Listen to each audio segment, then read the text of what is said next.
Si Ilana ay isang dalagang lumaki sa tahimik na probinsya, kung saan ang buhay ay umiikot sa pagsasaka at pagsusumikap. Sa murang edad, natutunan niyang pahalagahan ang kanilang lupa, isang yaman at pamanang hindi niya kailanman kayang ipagbili. Kahit pa umabot na sa halos 50 milyong piso ang alok ni Isaac Vance Leclerc, isang makapangyarihan ngunit aroganteng hasyendero, nanatili siyang matatag sa kanyang desisyon. Ngunit dumating ang isang matinding pagsubok sa kanilang pamilya. Nagkasakit ang kanyang ama, at nangailangan sila ng malaking halaga upang maipagamot ito. Dahil dito, napilitan si Ilana na lumapit kay Inigo, dala ang titulo ng kanilang lupa bilang huling pag-asa. Sa hindi inaasahang pagkakataon, imbis na bilhin ang lupa, inalok siya ni Inigo ng isang kakaibang kasunduan, isang kasal kapalit ng tulong pinansyal. Bagamat puno ng tensyon at hindi pagkakaunawaan ang kanilang simula, unti-unting nagbago ang kanilang samahan. Ngunit sa isang relasyong nagsimula sa kasunduan, may puwang kaya ang tunay na pagmamahalan. O mananatili itong isang transaksyon lamang. Nay, masiglang tawag ni Ilana habang tumatakbo siyang papalapit sa kanilang bahay, dala ang balita ng kanilang ani. Dahan-dahan, anak, baka madapa ka at masaktan, malumanay na paalala ng kanyang ina, si Isabela, habang pinagmamasdan ng anak na puno ng sigla. Nay, marami kaming nakuha ni tatay. May kamote at patatas tayo. Mamaya, ipagluluto ko kayo ng nilagang baka para sa tanghalian, at french fries naman para sa merienda, masayang saad ni Ilana habang nakangiti. Simple lamang ang kanilang buhay, ngunit ito'y puno ng kasiyahan. Nakatira sila sa isang tahimik na bahagi ng bayan ng Magayon, sa lupaing kanilang minamahal. Maraming salamat sa pagtulong mo, anak. Pasensya ka na at kinailangan mo pang tumulong sa amin. Umalis na kasi ang mga tauhan na kasama ko sa pag-aani, pagpapasalamat ng kanyang ama, si Israel, habang inilalapag nito ang mga bagong inang gulay sa lamesa. Ano ka ba, tay? Siyempre, okay lang po. Masaya nga ako't nakatulong ako sa inyo, nakangiting sagot ni Ilana. Kung ganun, tulungan niyo na akong maghanda ng mga rekado para sa lulutuin natin, ani Ilana bago siya nagtungo sa kusina upang kumuha ng mga kutsilyo. Ngunit sa kabila ng masayang tagpo sa kanilang tahanan, may mabigat na problemang dinadala si Israel. Halos lahat ng lupa sa bayan ng Magayon ay nabili na ng isang makapangyarihang hasyendero na si Mr. Villanueva. Ang tanging hindi pa nabibili ay ang lupa nila Ilana. Hindi rin nila alam na ang dahilan ng pag-alis ng mga tauhan ni Israel ay dahil sa mga banta mula sa mga tauhan ni Mr. Villanueva. Pinili ni Israel na huwag sabihin ang problemang ito sa kanyang anak, sapagkat alam niyang hindi ito magpapatalo at baka humantong pa sa mas malaking gulo. Samantala, sa isang marangyang opisina, nakaupo si Inigo sa kanyang swivel chair. Ang kanyang presensya ay puno ng awtoridad, ngunit malamig ang ekspresyon sa kanyang mukha.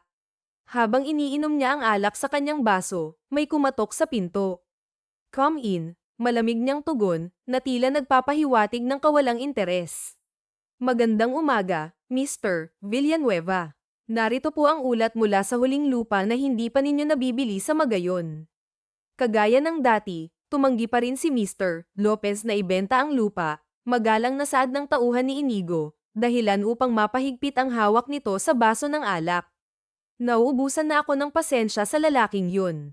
Pinagbantaan ko na lahat ng tauhan niya para mawalan siya ng katuwang, pero hanggang ngayon ayaw pa rin niyang ibenta ang lupa. Halos 50 milyon na ang inalok ko, pero tumanggi pa rin siya, galit na tugon ni Inigo bago niya ibinaba ng mariin ang baso sa lamesa. Susubukan po namin siyang kumbinsihin muli mamaya. Gagawin namin ang lahat upang pumayag siya, sagot ng tauhan niya, subalit na natiling iritado ang ekspresyon ni Inigo. Anong dapat kong gawin? Kailangan ko bang saktan o patayin ng isa sa mga miyembro ng pamilya niya para lang pumayag? Malamig na tanong ni Inigo habang nagsisindi ng sigarilyo. Sa tingin ko po, hindi magandang ideya iyon, boss. Baka lalo lang tumigas ang loob ni Mr. Lopez at mas lalong hindi niya ibenta ang lupa. Maingat na sagot ng tauhan, na nagbigay ng sandaling pag-iisip kay Inigo. Fine, umalis ka na. Gusto ko ng resulta bago matapos ang araw. Madiing utos ni Inigo bago lumabas ang tauhan, iniwang mag-isa ang amo sa opisina. Kuya, bakit nakasimangot ka na naman?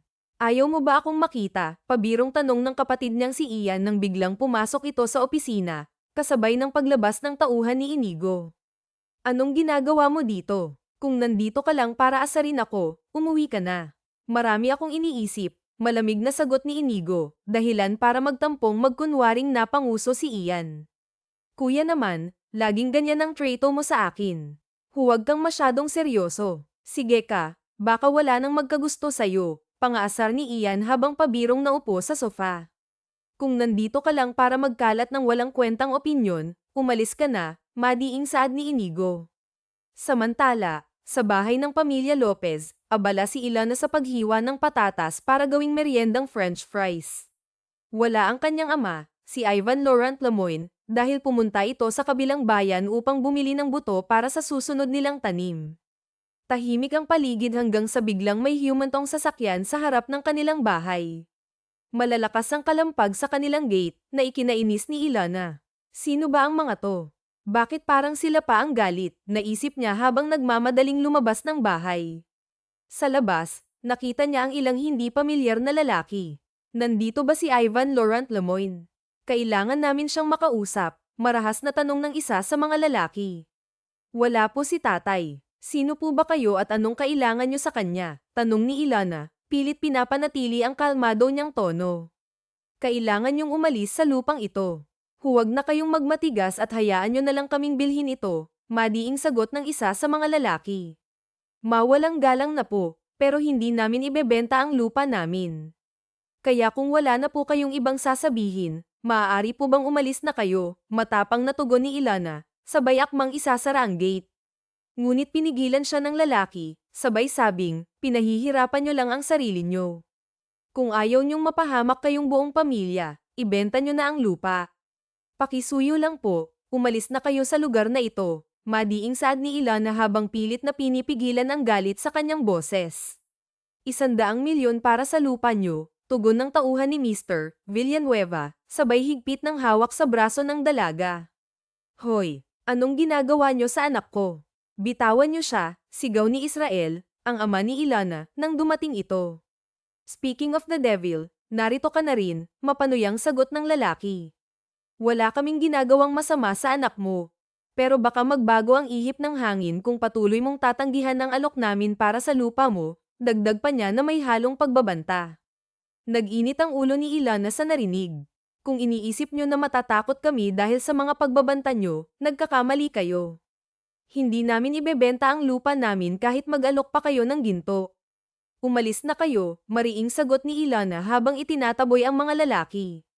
Humanda kayo, babala ng mga tauhan ni Mr. Villanueva bago sila sumakay sa kanilang sasakyan at tuluyang umalis. Tay, may hindi ka ba sinasabi sa akin? Tanong ni Ilana sa kanyang ama habang sinusubukang intindihin ang nangyayari. Napabuntong hininga si Israel at napagpasyahang sabihin na ang matagal na niyang itinatago. Pumasok silang mag-ama sa loob ng bahay, at doon sinimula ni Israel ikwento ang tungkol kay Mr. Villanueva at ang lupa na nais nitong bilhin. Anak, matagal ko nang gustong sabihin sa iyo ang tungkol dito, pero ayokong mag-alala ka, malungkot na paliwanag ni Israel. Tay, kahit anong mangyari, hindi natin ibebenta ang lupa natin.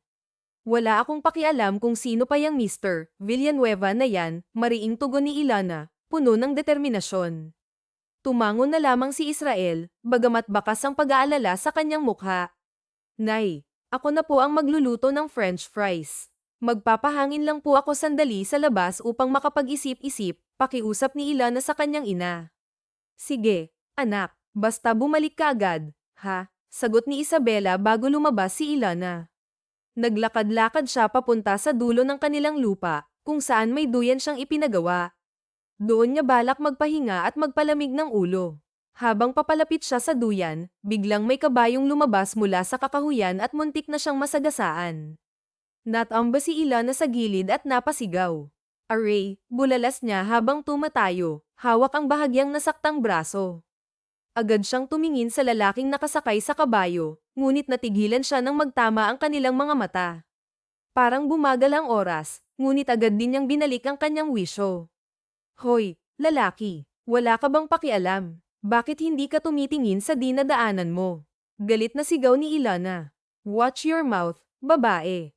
Ikaw kaya ang biglang sumulpot sa daraanan ko. Baka ikaw ang walang pakialam, malamig na tugon ng lalaki, na ikinainis lalo ni Ilana. O baka naman sinadya mo lang gumitna dahil gusto mong magpapansin sa akin. Mission success ba dahil napansin na kita, nakangising sabi ng lalaki, na lalong nagpainit ng ulo ni Ilana. Asa ka, sino ka ba para magpapansin ako? Hindi ka naman gwapo. Kamukha mo pa yung kabayo mo, sagot ni Ilana, bagamat sa loob-loob niya, hindi niya maitanggi ang kagwapuhan ng binata. How dare you? I'm too handsome para ikumpara sa kabayo. You're really testing my patience, babae, inis na tugon ng binata.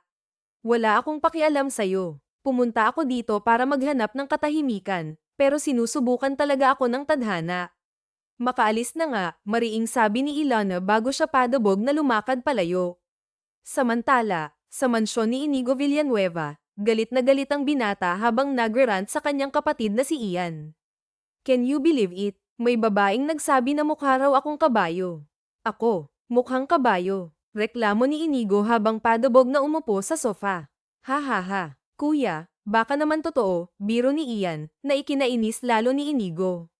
Stop laughing, Ian. Huwag lang talagang magpapakita ulit sa akin yung babaeng yun, dahil malilintikan siya, banta ni Inigo.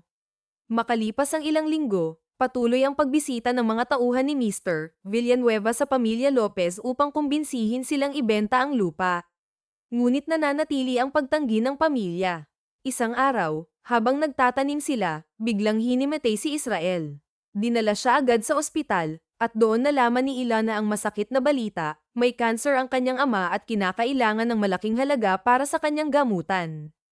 Sa kabila ng lahat, napagpasyahan ni Ilana na ibenta ang lupa upang mailigtas ang buhay ng kanyang ama. Tay, Nay, pasensya na po. Wala na akong maisip na ibang paraan, umiiyak na sabi ni Ilana. Anak, naiintindihan namin. Ang mahalaga ay gumaling ang tatay mo, sagot ni Isabela habang niyayakap ang anak. Sa loob ng cabinet namin ng papa mo, may isang kahon na nakapadlock. Gamitin mo ang susi na ito upang buksan iyon, at makikita mo roon ang titulo ng lupa. Ibenta mo na ito kay Mr. Villanueva para may pagamot natin ang tatay mo, mahinahong paliwanag ng ina ni Ilana. Bagamat labag ito sa kanyang kalooban, ginawa niya ang nararapat para sa kaligtasan ng kanyang asawa. Si Ilana naman, bagamat mabigat ang loob, ay nilunok ang kanyang pride at nagtungo sa villa ng mga Villanueva upang gawin ang transaksyon. Habang naglalakad papunta sa villa, hindi maiwasan ni Ilana ang mag-isip. Ano kaya ang itsura ni Mr. Villanueva? Baka naman isa siyang matandang panot na mukhang masungit. Well, hindi ko pa siya nakikita, kaya wala akong ideya, bulong niya sa sarili habang sinusubukang buuin ang lakas ng loob. Pagdating niya sa harapan ng villa, sinalubong siya ng mga gwardiya. Nang ipinaliwanag niyang tungkol sa lupa ang pakay niya, agad siyang pinapasok at inihatid ng mga maid sa opisina ni Mr. Villanueva. Sa loob ng opisina, nakita niyang nakatalikod ang lalaking nasa harap ng malaking bintana. Magandang umaga po, Mr. Villanueva. Nandito po ako upang ibenta ang lupa namin, mahinang saad ni Ilana, bakas sa kanyang boses ang lungkot. Napangiti naman ang lalaking nakatalikod. Well. Sa wakas, mukhang napag-isip-isip nyo na rin ang tamang desisyon. Bakit? Dahil ba wala na kayong ibang pagpipilian, ani ng lalaki, may halong panunuya sa kanyang boses. Dahan-dahan siyang humarap, at para bang bumagsak ang mundo ni Ilana sa nakita. Ikaw si Mr. Villanueva, gulat na tanong ni Ilana habang hindi makapaniwalang nakatingin sa binata. Yes, I am. And you must be Ilana Lopez, anak ni na Israel at Isabela Lopez, sagot ni Inigo Villanueva. Sabay tingin mula ulo hanggang paa kay Ilana. Ano kung ako nga? Alam mo na siguro kung bakit ako nandito, tugon ni Ilana, pilit na pinipigilan ang kaba sa kanyang dibdib. Of course, I know. Ang tatay mo ay may sakit at kailangan nyo ng malaking pera para sa kanyang gamutan. Kaya naman, ibebenta mo na sa akin ang lupa nyo, sagot ni Inigo, na may bahagyang ngiti sa kanyang labi. Tumango naman si Ilana bilang sagot. Wala na akong ibang choice. Kaysa naman hayaan kong maghirap ang tatay ko sa ospital, mas mabuti nang ibenta ko na ito. Pumapayag na ako sa huling presyo na inoffer mo, malungkot na sabi ni Ilana. Oh, the 50 million. Sure. Paano mo gustong matanggap ang bayad? Cash or check? Tanong ni Inigo habang inilalabas ang kanyang checkbook. Alagaan mo sana ang lupa namin. Mahal na mahal ko ang lugar na iyon, pakiusap ni Ilana, pilit na pinipigilan ang pagpatak ng kanyang mga luha. Ramdam niya ang bigat ng desisyon, ngunit wala siyang ibang magagawa. Kailangan nila ng pera upang mailigtas ang kanyang ama. Oh, come on. Bakit ka umiiyak? Lupa lang yan. Makakabili ka naman ng bago kapag nasa iyo na ang 50 million, malamig na sagot ni Inigo bago siya napairap. Tahimik na inabot ni Ilana ang titulo ng lupa habang tumutulo ang kanyang mga luha. Napabuntong hininga si Inigo sa eksenang iyon. Hindi ko nabibilhin ang lupa nyo, pero bibigyan pa rin kita ng 50 million. Pero may isang kondisyon, biglang saad ni Inigo, na ikinagulat ni Ilana. Lumapit siya sa dalaga at pinunasan ang mga luha nito gamit ang kanyang kamay. Be my wife, Ilana, seryosong sabi ni Inigo habang nakatitig sa mga mata ng dalaga. Ha, gulat na tanong ni Ilana, hindi makapaniwala sa narinig. I'll pay for your father's hospital bills, and I will give you 50 million. Money is not an issue for me. In exchange, you will become my wife, paliwanag ni Inigo, diretso at walang pag-aalinlangan. Asawa? Ako? Bakit asawa? Ayaw mo ba ng maid? Tanong ni Ilana, pilit na inuunawa ang sitwasyon. I already have plenty of maids. Ang wala ako ay asawa. Bukod doon, ang mga magulang ko ay palaging nangungulit na magpakasal na ako at magkaroon ng anak, paliwanag ni Inigo bago siya tumalikod at umupo sa sofa. Pero nasa sayo pa rin ang desisyon. Kung gusto mong ibenta ang lupa, edi ibenta mo. Pero kung gusto mong manatili ito sa inyo, pakasalan mo ako, dagdag pa niya, may bahagyang ngiti sa kanyang labi. If you choose to be my wife, there are only two rules. You have to love me and no one else. Of course, you can still love your family. Ang ibig kong sabihin, bawal kang magmahal ng ibang lalaki. I should be the only man in your life, seryosong paliwanag ni Inigo. Pinag-isipan ni Ilana ang bawat salitang binitiwan ng binata. Alam niyang ang desisyon niya ay magdadala ng malaking pagbabago sa kanyang buhay. Sa huli, napagpasyahan niyang gawin ang sakripisyo para sa kanyang pamilya. Pumapayag na po ako na maging asawa mo, mahinang sagot ni Ilana, namumula sa hiya. Napangiti si Inigo sa narinig at tinapak ang kanyang hita, senyales na pinapaupo niya ang dalaga sa tabi niya. Good. Hindi ko inakalang papayag ka, pero since you did, you have to satisfy me, nakangising sabi ni Inigo habang si Ilana naman ay namumula sa hiya. Hindi ako nakakain ng tanghalian dahil sa babaeng ito. Napakaganda niya na hindi ko mapigilan ang sarili ko, bulong ni Inigo sa kanyang isip habang pinagmamasdan ang dalagang mahimbing na natutulog. Oh, wait, may nakalimutan ako, biglang naalala ni Inigo bago niya kinuha ang isang singsing mula sa kahon at marahang isinuot ito sa daliri ng dalaga. Kaagad niyang tinawagan ang kanyang assistant. Hello, Charles Session Dubois. May ipapagawa ako sa'yo. Malamig ngunit tiyak na sabi ni Inigo nang sagutin ng kanyang assistant ang tawag. Ipinag-utos niya na bayaran ang lahat ng hospital bills ng ama ni Ilana, pati na rin ang iba pang bayarin ng kanilang pamilya. Kaagad namang sumunod ang kanyang assistant. Mine, bulong ni Inigo sa sarili, kasabay ng isang ngiti, bago niya hinalikan ang kamay ng natutulog na dalaga. Ngunit hindi inaasahan, bigla itong nagising. Akmang tatayo si Ilana nang maramdaman niya ang kirot sa kanyang katawan. Don't force yourself, Ilana. Masakit talaga yun kapag first time, mahinang sabi ni Inigo, dahilan upang mamula ang pisngi ni Ilana. Hindi ito panaginip, totoong may nangyari sa amin. Paano napunta sa ganito, bulong ni Ilana sa sarili, hindi makapaniwala sa mga nangyari. Magpahinga ka na lang muna. Anyways, are you hungry? Tanong ni Inigo habang pinagmamasdan ang dalagang tila tulala sa pag-iisip.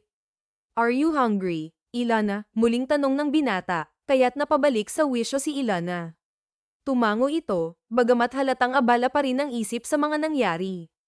Nasira ko ang damit mo, kaya ang long sleeve ko na lang ang isuot mo, sabi ni Inigo bago niya iniabot ang kanyang long sleeve. Marahan itong sinuot ni Ilana. Pero ikaw, anong susuotan mo? Tanong ni Ilana, halatang nag-aalala. Don't worry about me, Ilana. Stay here. Magpapadala ako ng pagkain sa mga maid at kukuha rin ako ng sando, sagot ni Inigo bago niya marahang hinalikan sa noo si Ilana at lumabas ng opisina. Grabe, hindi ko na maproseso ang mga nangyari ngayong araw. Una, may nangyari sa amin ni Mr. Villanueva. Tapos, ang sweet niya pa. Bukod pa doon, engaged na kami dahil sa deal, bulong ni Ilana habang nakatingin sa singsing na nasa kanyang daliri. Ngayon pa lang, kailangan ko nang mag-isip ng magandang dahilan kung paano ko ipapaliwanag ito kina nanay at tatay. Siguradong magagalit sila kapag nalaman nilang ginamit ko ang sarili ko para lang mabayaran ang hospital bills ni tatay at para hindi maibenta ang lupa. Dagdag pa niya, kasabay ng pagtatakip ng mukha gamit ang unan. Pero bakit ganito kalakas ang tibok ng puso ko? Bakit namumula ako kapag naaalala ko ang mga halik at yakap niya? Tanong ni Ilana sa sarili. Pilit niyang itinatanggi ang nararamdaman, ngunit hindi niya mapigil ang isipin, imposible namang nahulog na agad ang damdamin ko sa binata. Sa kabila ng kirot na nararamdaman, tumayo siya upang sumilip kay Inigo. Sa kanyang pagsilip, niselayan niya ang buong villa ni Inigo. Ang laki, ang swerte naman ng mapapangasawa niya, bulong ni Ilana nang hindi inaasahan, may biglang yamakap sa kanya mula sa likod. Eddie, maswerte ka. Do you like my villa? Simula ngayon, dito ka natitira kasama ko, nakangiting sabi ni Inigo habang si Ilana naman ay nagtataka kung paano hindi niya narinig ang paglapit ng binata. The food is now ready. Dadalhin nila dito, dagdag pa ni Inigo bago niya marahang hinalikan sa pisngi ang dalaga. Tumango si Ilana, at nagtungo sila sa sofa upang kumain. Ilang sandali pa, dumating na ang mga maid dala ang masasarap na pagkain, na agad namang nagpatakam kay Ilana. Eat up, Ilana. Kailangan mong magpakabusog, at pagkatapos mo dyan, maligo ka na. Pupuntahan natin si Mr. Lopez sa hospital, sabi ni Inigo nang mapansin niyang nakakain ni Ilana ang buhok nito dahil sa nakasabog ito. You're slowly eating your own hair. Kukuha lang ako ng pang-ipit, sabi ni Inigo bago siya nagtungo sa kanyang drawer at kumuha ng scrunchie. Bakit may scrunchie ka dito? Sa girlfriend mo ba yan? Tanong ni Ilana habang iniipit ni Inigo ang kanyang buhok. No, of course not. Hindi kita hahayaang magpakasal sa akin kung may girlfriend ako. That's my sister's scrunchie. Bumili siya ng marami last year, tapos iniwan lahat dito sa mansyon ko. Paliwanag ni Inigo, dahilan upang unti-unting maging komportable si Ilana sa presensya ng binata. Nang matapos silang kumain, pinaliguan na ni Inigo ang dalaga, at naligo na rin siya. Nang matapos siyang maligo, nagbihis siya at pumunta sa kwarto ng ate niya upang kumuha ng damit para kay Ilana. Nang lumabas si Ilana mula sa banyo ng kwarto ng binata, nandoon na si Inigo upang ibigay ang damit. Nakakagulat ka naman, Inigo, gulat na saad ng dalaga habang nakahawak siya sa dibdib niya. Kinuha ko ito sa kwarto ng ate ko. Wear this dress, at ito namang nasa loob ng box, mga underwear. Ikaw na ang mamili, saad ng binata. Tumango naman ang dalaga. Akala ni Ilana ay aalis na si Inigo, pero doon siya nagkamali. Naupo ito sa sofa at kumuha ng libro upang magbasa. Hindi ka lalabas, nahihiyang tanong ni Ilana, dahilan para mapatingin sa kanya ang binata. What for? I already saw your body kanina, at may nangyari na nga sa atin, eh. Wait, where's your ring? Taas kilay na tanong ng binata nang makita niyang hindi suot ng dalaga ang singsing na ibinigay niya. Oh, sorry. Tinanggal ko dahil baka mabasa, saad naman ni Ilana bago siya pumasok sa loob ng banyo at kinuha ang singsing bago isinuot. So what? Hindi naman mangangalawang yan kahit ilang beses mabasa. Walang mangyayari, saad ni Inigo.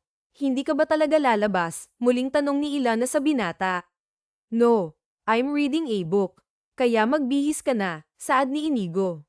Kaya naman, walang nagawa ang dalaga. Bukod doon, tama nga naman ang binata dahil totoong nakita na ni Inigo ang katawan niya. Nagsimula nang magbihis si Ilana at hindi na lang pinansin ang binata kahit na medyo nahihiya pa siya. Nang matapos magbihis si Ilana, kaagad siyang pumunta sa harapan ng binata. It looks good, Ilana. Shall we go now? Tanong ni Inigo. Tumango naman ang dalaga. Nagsuot na ng coat si Inigo at lumabas na sila. But before that, bibili muna tayo ng prutas para sa tatay mo, saad ni Inigo bago niya pinagbuksan ng pinto ng kotse si Ilana. Habang nasa biyahe, Parehas silang tahimik at walang nagbabalak na bumasag sa katahimikan. Diyos ko, hindi ko alam kung paano ko sasabihin kina nanay ang tungkol dito. Baka magalit sila sa akin dahil dito, kinakabahang saad ni Ilana sa sarili niya bago siya tumingin sa may bintana ng kotse. Baka sabihin nila, single lang ako kahapon, tapos ngayon may instant asawa na.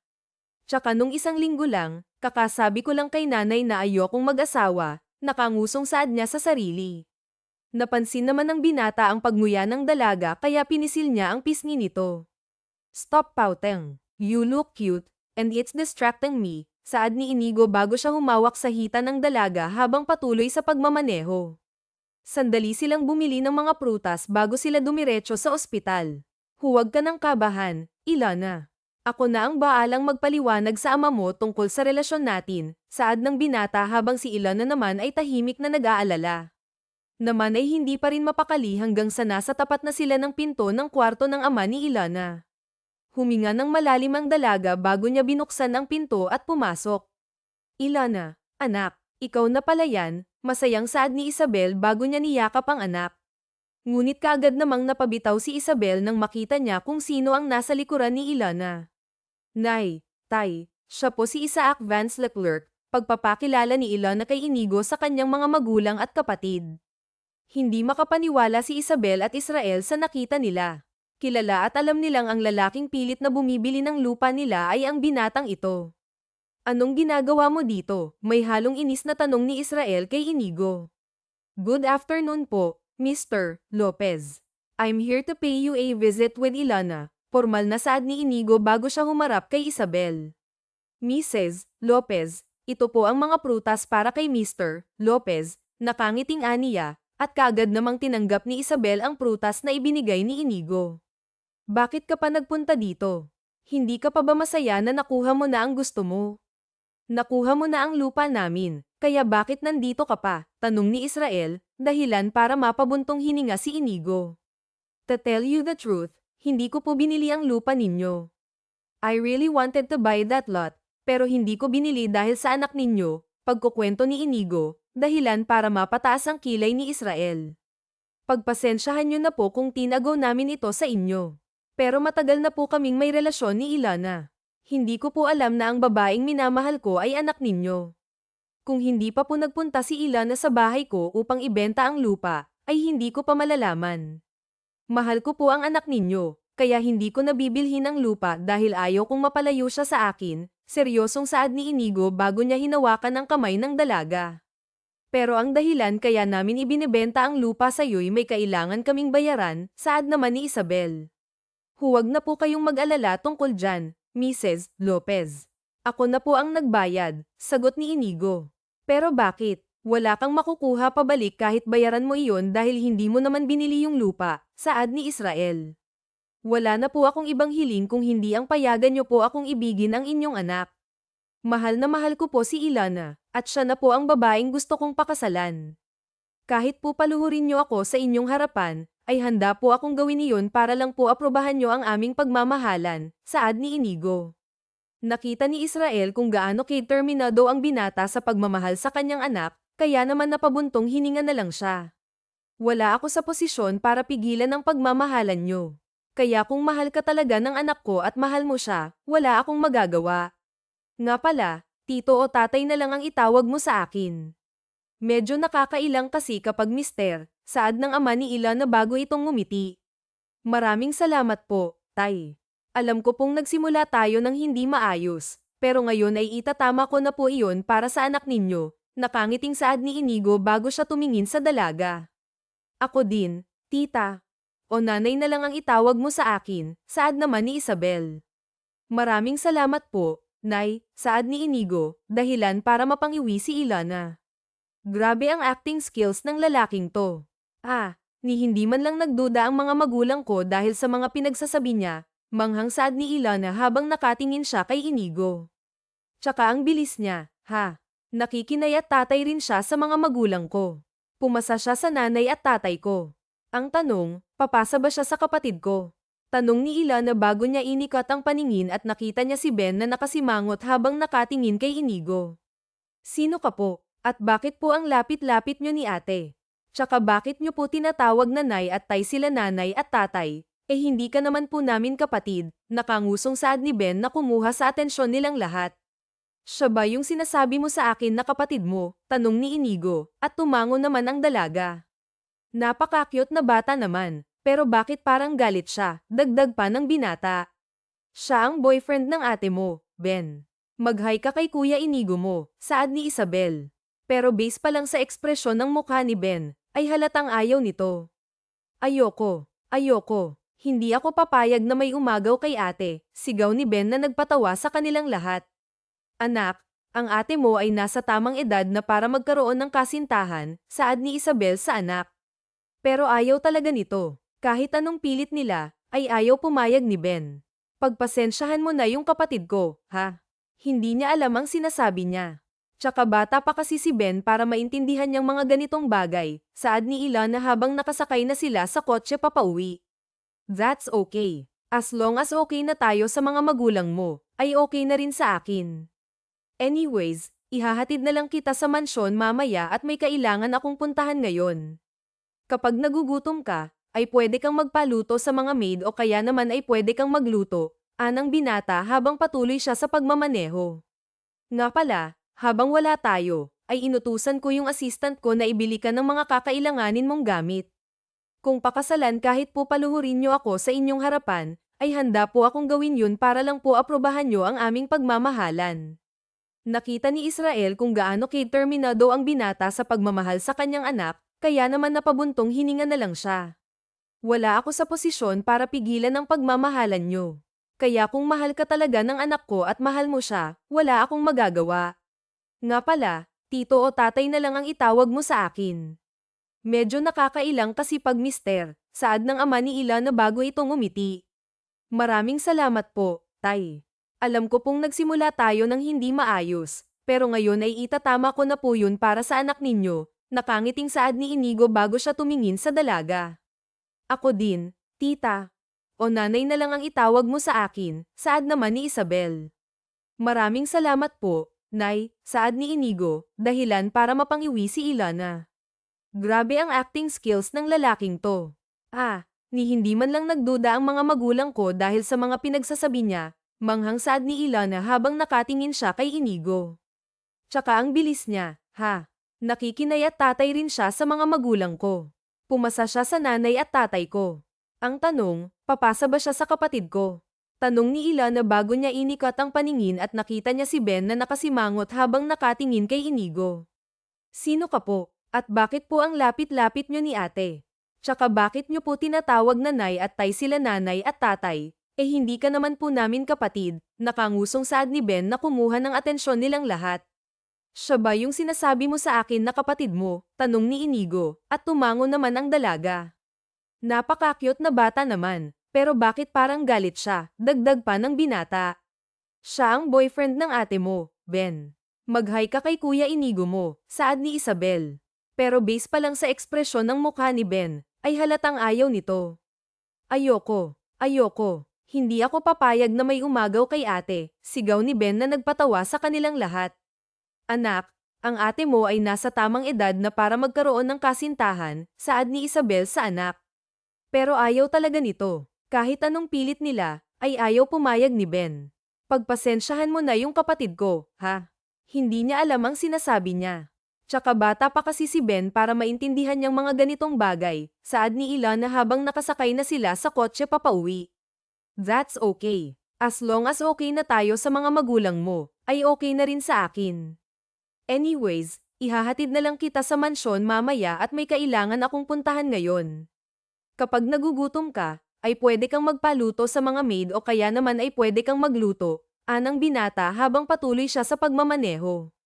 Nga pala, habang wala tayo, ay inutusan ko yung assistant ko na ibili ka ng mga kakailanganin mong gamit, mga damit, bags, and heels. You'll be using that next month sa birthday party ng dad ko kung saan ipapakilala kita sa family ko. Binili rin kita ng mga pambahay at mga pangalis na damit. Hindi pa masyadong madami, pero I think that's enough for your walk-in closet, dagdag pa ng binata na nagpagulat naman kay Ilana. Ilang minuto lang ang nakalipas ay tuluyan na silang nakarating sa mansyon. Pumasok sila sa loob, at dinala ni Inigo ang dalaga sa kwarto niya. Wow, ang laki naman.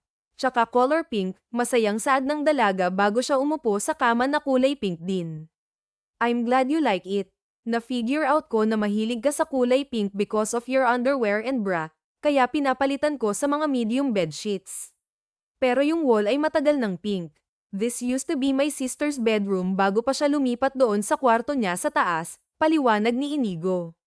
Para namang nag-slow motion ang mundo ni Inigo nang yakapin at pasalamatan siya ni Ilana.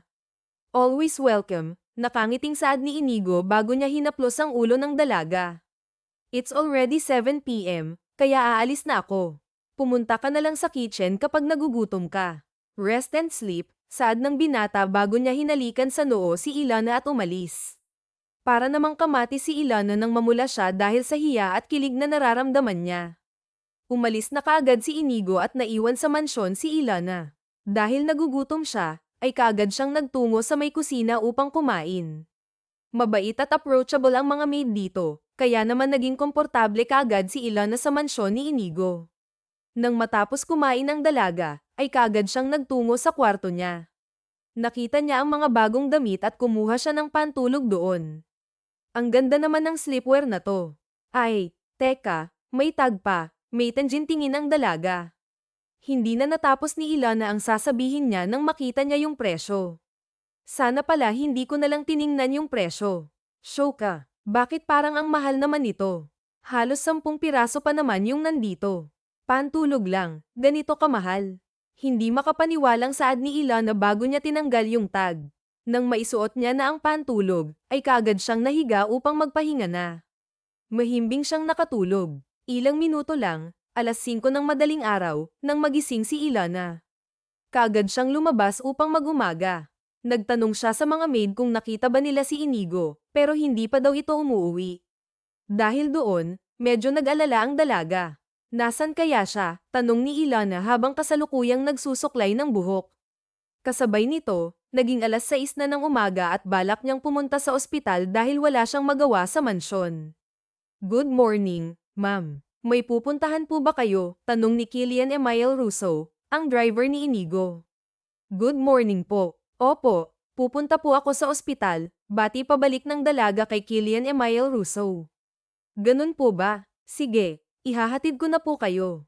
Bilin po sa akin ni Sir Inigo na kapag may pupuntahan po kayo, ako ang maghahatid at susando sa inyo, paliwanag niya. Kaya naman pumayag na si Ilana na magpahatid sa kanya. Pinasakay na siya sa loob ng kotse at nagsimula ng magmaneho si Killian Emile Russo. Tahimik lang si Ilana sa biyahe dahil iniisip niya si Inigo. Gusto ko sanang tawagan si Inigo kaso hindi ko alam kung ano ang number niya. Nasaan na kaya siya ngayon? Sana nakatulog siya ng maayos, saad niya sa sarili habang nakatingin sa bintana. Si Inigo lang ang laman ng isip niya kaya naman hindi niya napansin na nakarating na sila sa may tapat ng ospital. Ma'am, kanina pa ho tayo nasa harap ng ospital. Hindi po ba kayo bababa? Tanong ni Killian Emile Russo, dahilan para mabalik sa wisyo ang dalaga. Sorry, nawala ako sa wisyo. Maraming salamat sa paghatid, Killian Emile Russo, nakangiting saad ni Ilana. Walang anuman po, ma'am. Nga pala, isinulat ko sa papel na ito ang number ko para kapag magpapasundo po kayo, ay tatawagan nyo na lang po yan, saad ni Killian Emile Russo. Tumango naman si Ilana bilang pagresponde bago ito pumasok sa loob ng ospital. Napabuntong hininga na lang si Ilana bago niya binuksan ang pinto ng kwarto ng kanyang ama. Nay, kumusta na po ang pakiramdam ni tatay? Biglang napatigil sa pagsasalita si Ilana nang senadoryasan siya ng nanay niya na tumahimik.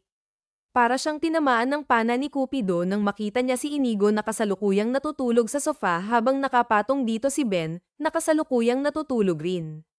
Nandito siya, gulat na tanong ng dalaga. Oo, inihatid ka lang ata niya kagabi at bumalik ka agad siya dito. Natutuwa kami ng tatay mo dahil gumawa pa talaga siya ng paraan para makuha ang loob ng kapatid mo. Tingnan mo, close na sila, nakangiting saad ni Isabela habang pinagmamasdan nila ang binata at si Ben. Hindi napigilan ni Ilana na mapangiti dahil sa nasaksihan niya. Hindi niya inaakalang mag-i-effort ng ganito si Inigo, lalo na't nagpapanggap lang naman silang dalawa. Mukhang maayos at dedikadong lalaki ang nakuha mo, anak. Boto na kami ng tatay mo sa kanya, nakangiting saad ni Isabela, dahilan para mamula si Ilana. Kung hanggang dulo kami pa rin, pwede niya kasing i-end ang deal kahit anong oras niya gusto. Kaya naman wala pang kasiguraduhan, saad ni Ilana sa sarili niya bago ito tumingin sa binata. Nag-uusap sila nang biglang nagising si Ben at bumangon. Ate, aniya bago yamakap kay Ilana. Mukhang okay na kayo ni Inigo. Anong nangyari? Tanong ni Ilana. Wala naman po, pero sobrang bait po ni Kuya Inigo. Boto na po ako sa kanya sa magiging asawa mo po, nakangiting saad ni Ben na nagpatawa sa kanila. Kami rin, boto na kami kay Inigo bilang asawa mo, anak. Sana kayo na hanggang huli, saad naman ni Israel. Sana nga hanggang huli. Aniya sa sarili habang pinagmamasdan ni Ilana si Inigo. Hindi niya mapigil ang maisip, bakit naging ganito? Bakit ganito kalakas ang tibok ng puso ko kapag nakikita ko siya? Ngayon lang ako nakaramdam ng ganito. Ano bang nangyayari sa akin? Sunod-sunod na tanong ng dalaga sa sarili niya. Tanghali na nang magising si Inigo at nakakain na sila ng tanghalian. Pinakain na rin kaagad ni Ilana ang binata, at kumain naman ito. Sa bawat paglipas ng araw, sobrang saya palagi ang dala ni Inigo. Bukod kasi sa maayos ang paninirahan niya sa mansyon ni Inigo, ay palagi pa silang magkasama. Kung sa totoong magjowa, ay matatawag na itong quality time. Isinasama palagi ni Inigo ang dalaga sa mga pinupuntahan niyang party, pati na rin sa mga outang kasama ang pamilya niya. Siya ba yung sinasabi mo sa amin, anak? Napakagandang dalaga naman ng fiancé mo, anak. Masayang saad ng ina ni Inigo habang pinagmamasdan niya si Ilana. Yes, Mom. She's my fiancé, or could be a future wife, nakangiting saad ni Inigo bago siya tumingin kay Ilana. That would be perfect. Ang galing mo talaga, anak. Marunong kang pumili. By the way, I'm Divine, Inigo's mother, pagpapakilala ng ina ni Inigo kay Ilana. Hello po, Ma'am. I'm Ilana Vinais Lopez. Ano ka ba naman, Iya? Just call me Tita Divine, or pwede rin namang Mommy Divine since you're the future wife of Inigo, saad ni Divine. Soon po, Tita. Ma'am na ang itatawag ko sa inyo, sagot naman ni Ilana. Kasalukuyan silang kumakain ng lunch. I have work to do, Ilana. Baka hindi ako makasama sa mga activities na gusto niyong gawin dito sa beach, saad ni Inigo habang nagtitipe siya sa laptop niya. Okay lang. Hindi na lang rin ako sasama, sagot ng dalaga. Ngunit makalipas ang ilang minuto, nasa labas na siya, suot ang swimsuit at blazer. Ang gaganda ng dalawang swimsuit, Devi. Tingnan mo naman, bagay na bagay kay Ilana, masayang saad ni Divine habang naglalakad sila papunta sa bangka. You're right about that, Mom. Now I know kung bakit baliw na baliw si Kuya sa kanya, natatawang saad ni Devi. Sumakay sila sa bangka at nag-ikot-ikot. Pumunta sila sa isang isla na malapit sa beach na iyon at doon nagtrip at naglibot. Ang ganda dito at sobrang nakaka-enjoy. Pero mas masaya siguro kung nandito si Inigo, nakangusong saad ni Ilana habang umiinom siya ng buko. Kasalukuyan siyang naka-black two-piece bikini na may cover-up blazer dahil iyon ang pinasuot sa kanya ni Divine. Hi, Miss, biglang pagtawag sa kanya ng isang lalaki. Hello. May kailangan ka ba? Tanong ni Ilana nang mapatingin siya sa taong nasa harapan niya. Wala naman. Napansin ko lang na tulala ka. Aside from that, you caught my attention, nakangiting ani nito, dahilan para mapangiwi si Ilana. Talaga ba? Tanong ni Ilana, hindi makapaniwala sa sinabi ng lalaki. Akmang magsasalita ang lalaki nang biglang pumulupot ang kamay ni Inigo sa bewang ng dalaga. Baby, nandito ka lang pala. Mabuti na lang at nakarating kaagad ako dito. Mukhang may ibang mga tao nang nagiging interesado sa'yo, saad ni Inigo bago niya sinaman ng tingin ang lalaki. Dahil sa ginawa ni Inigo, umalis na ang lalaki nang walang sinabi. Sabi na hindi advisable ang pagsusuot ng ganyan dito Masyadong maraming manyak at mga agaw, saad ni Inigo bago niya hinubad ang suot niyang t-shirt at iniabot ito kay Ilana. Oh, kuya, nandito ka pala. Akala ko ba nagtatrabaho ka? Tanong ni Devi habang isinusuot ni Inigo kay Ilana ang t-shirt niya. I told you, Devi, huwag mo siyang pagsuotin ng two-piece. Munti pa tuloy akong maagawan ng fiancé, Inis na saad ni Inigo habang si Ilana naman ay hindi makapagsalita. Napaka-protective mo, kuya. Aba, kung ako ang nasa pwesto mo, hindi ko rin hahayaang maaga pa sa akin si Ilana. Nakangusong saad ni Devi bago siya sinaman ng tingin ni Inigo. Since nandito ka na rin naman, ay enjoy na natin ang paglilibot dito. Pag-aaya ni Divine, at sumang-ayon naman sila. Nagpunta sila sa mga bilihan ng iba't ibang pagkain at nag-ikot-ikot hanggang hapon. Sobrang saya nila at talaga namang na-enjoy nila ang araw sa isla na iyon. Ang ganda ng lugar na to, no? Saad ni Ilana. Oo naman. It's fun to be here for a while, nakangiting saad ni Inigo habang nakaupo sila sa may buhangin at nakasandal sa dalaga. Sobrang peaceful at nakaka-relax dito. Balik tayo dito, ha? Saad ni Ilana na nagpangiti kay Inigo. Should I buy this island? Tanong ni Inigo. Hoy, sabi ko babalik tayo dito. Hindi ko sinabing bilhin mo. Kamahal-maalang ganito eh, sagot ni Ilana. So what? Money is not an issue for me, sagot ni Inigo, dahilan para mapailang si Ilana. Inigo, magtigil ka. Teka, mag-aalas 4 na. Tara na at baka hindi na tayo makabalik doon, saad ni Ilana, ngunit hindi na niya natapos ang sinasabi niya nang biglang halikan siya sa labi ni Inigo. Okay, let's go. Ani ni Inigo na parang wala siyang ginawa.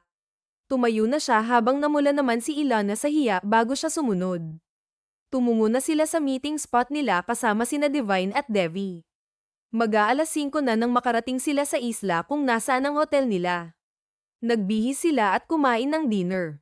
Kasalukuyang nakahiga si Ilana nang buksan niya ang social media account niya dahil may notification sa cellphone niya. Halos mapang-angga siya sa gulat nang makita niyang ipinost ni Inigo ang litrato nilang dalawa habang naglalakad sa may buhangin. Napangiti naman si Ilana dahil sa ginawa ni Inigo.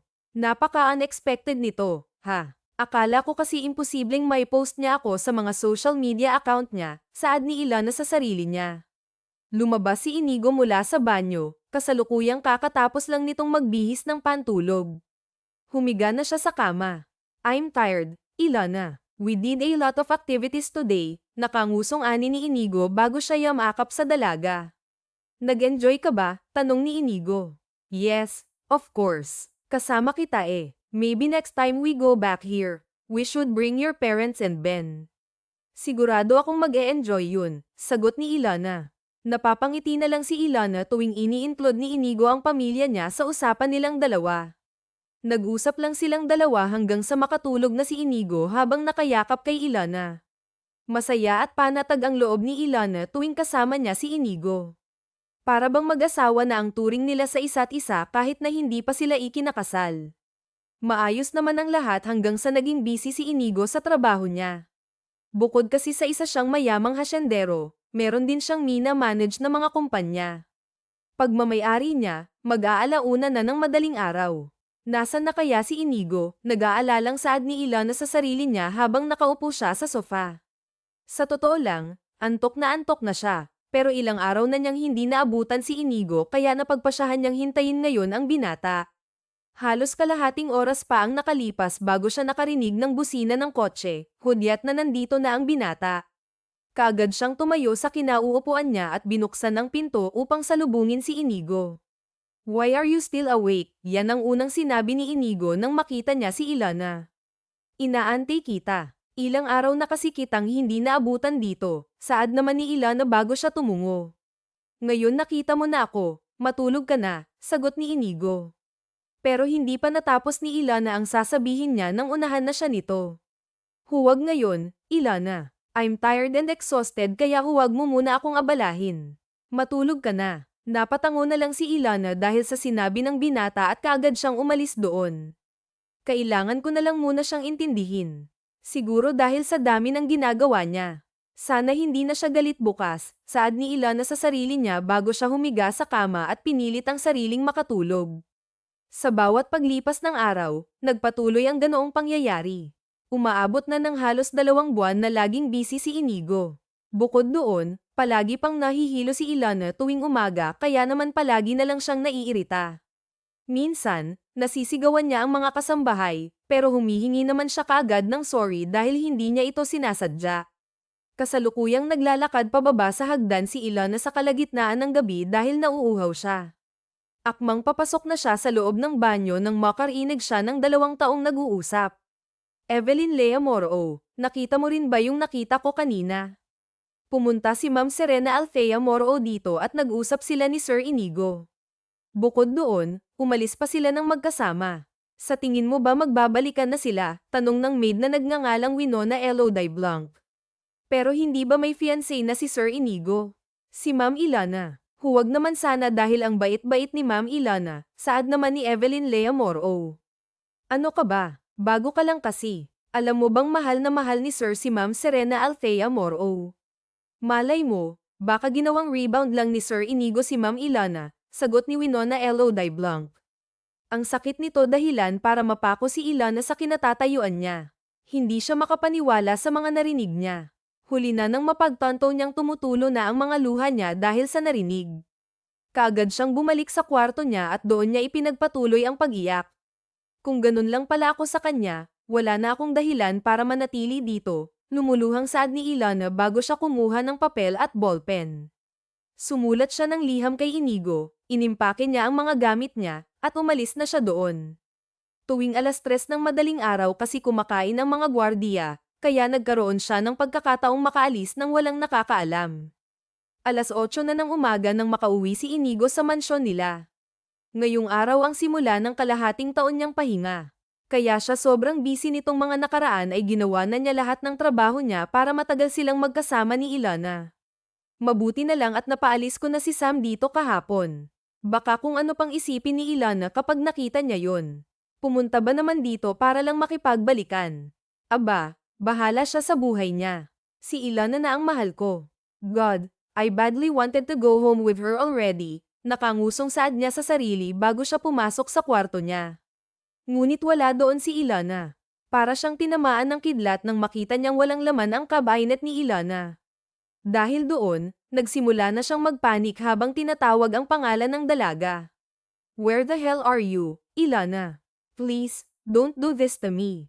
Where are you? Please tell me this is just a prank. Lumuluhang saad ng binata nang mahagip ng mata niya ang papel na nasa kama nila. Kaagad niyang binuksan iyon at binasa. Dear Sir Inigo, maraming salamat sa lahat ng mga naitulong at ginawa mo para sa akin. Sa bawat araw na kasama kita, naging masaya at makulay ang buhay ko. Gusto ko nang mag-resign bilang fiancé mo. Huwag kang mag-alala dahil babayaran ko lahat ng nagastos mo sa akin at sa pamilya ko. Maghahanap lang ako ng trabaho at unti-unti ko iyong babayaran. Sobra akong nag-enjoy na makasama ka, pero hindi ko talaga kayang magmahal ng taong iba pa rin pala ang mahal. Alam ko namang si Serena Althea Moro pa rin ang mahal mo, at sana maging masaya kayong dalawa. Mahal na mahal kita. No, this is just a misunderstanding, Ilana. I don't love her anymore. Please, you misunderstood it. Lumuluhang saad ni Inigo nang biglang bumukas ang pinto. I heard screaming. What's happening? Kuya, gulat na tanong ni Ian nang makita niyang humahagulgol ang kuya niya. Si Ilana. She left me, Ian. Akala niya mahal ko pa si Serena Althea Moro. She misunderstood it. Nakita niya kami ni Serena Althea Moro kahapon. Humahagulgol na saad ni Inigo. I want to see her, Ian. I love her. I don't want to lose her, dagdag nito habang pinapakalma siya ng kanyang kapatid. Oh God, anong ginawa mo sa kapatid ko, Ilana? Hindi man lang ito naglupasay ng ganito nung iniwan siya ni Sam, bulong ni Ian sa sarili niya bago niya kinuha ang cellphone niya at humingi ng tulong sa mga kaibigan niya. Sa bawat paglipas ng araw, sa bahay muna ng kaibigan niya nanirahan si Ilana. Nasa Manila pa rin siya ngunit sinigurado niyang hindi siya mahahanap ni Inigo doon.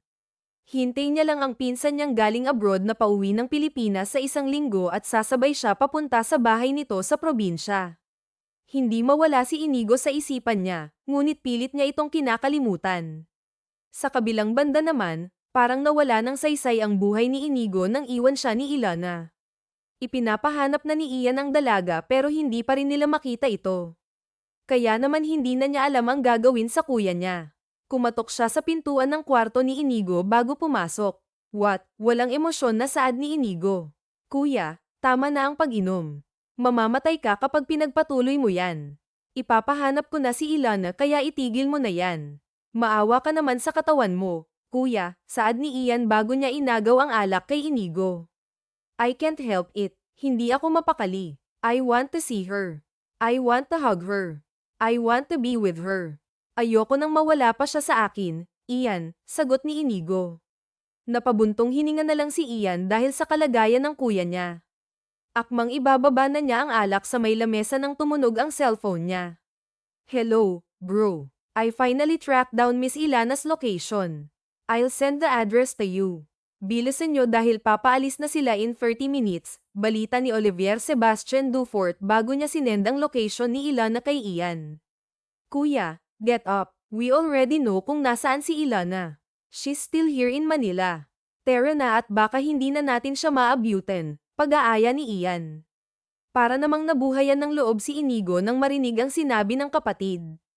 Kaagad silang nagbihis at pumunta sa bahay kung nasaan si Ilana. Papalabas na si Ilana sa gate ng bahay nang mapatigil siya dahil sa kanyang nakita. Kasalukuyang naglalakad papunta sa gawin niya si Inigo. Kaya naman, pumasok kaagad siya sa loob. Juliet Amilinoir, itago mo ako. Nakita ko si Inigo sa labas. Itago mo ako, aniya, dahilan para mapabuntong hininga si Juliet Amilinoir. Kahit na magtago ka, alam nilang nandito ka, sagot ni Juliet Amilinoir, dahilan para magtaka si Ilana. Ilana, pagtawag ni Inigo sa pangalan ng dalaga na nagpataas ng balahibo niya. Walang nagawa si Ilana kundi humarap sa binata habang nakatungo. Kaagad siyang niyakap ni Inigo at humagulgol ito habang nagsosorry. Wala namang namamagitan sa amin ni Serena Althea Moro. Maniwala ka sa akin. Promise, pinaalis ko lang siya kaagad noon dahil baka kung ano pang isipin mo, pagpapaliwanag ni Inigo habang nakayakap pa rin siya kay Ilana. Siya yung first love mo, hindi ba? Narinig ko sa mga maid mo na mahal mo daw si Serena Althea Moro, sagot ni Ilana. That was before I met you. Pero nagbago yun simula nang makilala kita. Ikaw ang gusto ko, Ilana. Ikaw ang mahal ko, pag-amin ng binata, dahilan para maluhan na rin si Ilana. It's just a misunderstanding, Ilana. Dapat kinausap mo muna ako. Muntik na akong mabaliw simula nang umalis ka. I don't want to lose you, Ilana. I love you so much, dagdag pa ni Inigo. Walang nagawa ang dalaga kundi yakapin din ang binata. Sang-ayon ako dyan. Inom siya ng inom hanggang hindi na siya makagalaw dahil sa sobrang lasing, sagot ni Ilana. I know you're upset, Ilana, but I know better than anyone when my brother is serious and he is serious about you, saad naman ni Ian na kasalukuyang nakaakbay kay Juliet Amilinoir. Teka, bakit kayo magkayakap? Taas kilay na tanong ni Ilana sa kanila. Oh, sorry, Ilana. Hindi ko pa pala nasabi sa'yo, si Ian ang boyfriend ko, saad ni Juliet Amilinoir, dahilan para mabigla si Ilana. Ilana, Vin Ice Lopez, wala na akong pakialam sa deal natin at sa kontrata. I just want to be with you forever. I don't have a ring right now, but I can easily get it for you. So please, will you marry me? Pagpopropose ng binata. Mukhang seryoso ang binata at mukhang mahal na mahal niya talaga ang dalaga kaya naman sinagot na kagad siya ni Ilana. Oo naman, Inigo. I will marry you, saad ni Ilana bago siya hinalikan ni Inigo sa labi.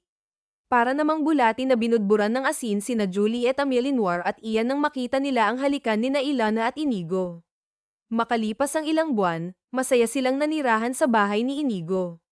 Bukod doon, nalaman na rin nila na kaya pala nahihilo at nagsusuka si Ilana ay dahil nagdadalang tao na siya.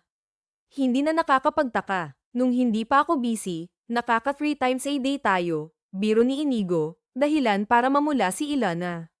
Natapos ni Inigo ang sasabihin niya nang biglang natakpan ni Ilana ang bibig niya.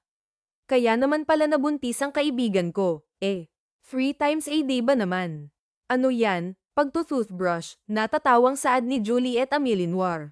Congratulations sa inyong dalawa. More babies to come pa sana, dagdag naman ni Ian. Hoy, hindi pa nga ako nangganganak tapos more babies ka agad.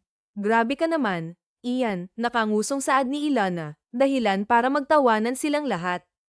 4 na buwan ang tiyan ni Ilana nang ikasal sila ni Inigo. Gusto ni Inigo na ikasal kaagad sila para daw wala nang umagaw kay Ilana mula sa kanya.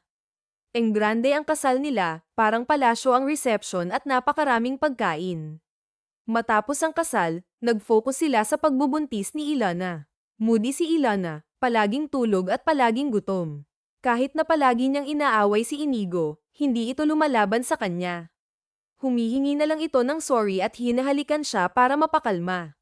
Para kay Inigo, sulit naman ang lahat ng pagsusungit ng asawa niya dahil bukod sa lalaki ang anak nila, siya pa ang kamukha nito. Tingnan mo yung kilay, ilong, mata, at labi. Akin yung mukha. Paano ba yan, mahal? Talo ka. Mas malakas talaga ang dugo ko kaysa sayo, masayang saad ni Inigo habang proud na proud sa sarili. Kakatapos lang manganak ni Ilana at nagpapahinga ito. Pinangalanan nilang Isaiah Roland Verne ang kanilang anak. Oo nga, anak, hindi ikaw ang kamukha, saad ni Ian na nagpatawa kay Juliet Amillenwar. Array. Ako ang nagbuntis pero hindi ako ang kamukha, saad ni Ilana habang nakanguso, dahilan para tawanan siya ng asawa niya. Okay lang yan, mahal. Since ako ang may mini-me kay Iceron, gawa pa tayo ng isa kung gusto mo ng mini-me mo, biro ni Inigo na nagpatawa sa lahat ng naroon. Pahinga muna, mahal. Ang hirap kayang magbuntis, sagot naman ni Ilana bago niya sinenyasan si Inigo na ay lapit sa kanya ang anak nila. Pinagmasdan niya ito at napangiti dahil sa sobrang gwapo nito. Magpasalamat ka at gwapo ka. Nakuha mo ang mukha ng tatay mo, saad ni Ilana. Thank you, mahal. Sobrang saya ko ngayong araw. Being with you and our baby, Iceron, completes my day. I love you, Ilana, malambing na saad ni Inigo. I love you too, Inigo. Mahal na mahal ko kayo ng anak natin, sagot ni Ilana bago niya hinalikan sa labi si Inigo. Ehem. In case nakalimutan yung dalawa, nandito kami. Huwag naman sana sa harapan namin, saad ni Juliet Amillenwar, dahilan para mapatigil sila sa paghahalikan at nagtawanan ng lahat. 4 na taon na ang nakalipas. Ngayon ay 4 na taong gulang na si Iceron, at nagdadalang tao ulit si Ilana para sa kanilang ikalawang anak. Masaya at payapa ang buhay nilang dalawa, isang hindi inaasahang pag-ibig na nagsimula sa away pero nagtapos sa pagmamahalan. Wakas, maraming salamat sa inyong pakikinig sa kwentong ibinahagi namin ngayong araw. Muli, ito po ang Tales of Siren. Hanggang sa ating muling kwento, maraming salamat po.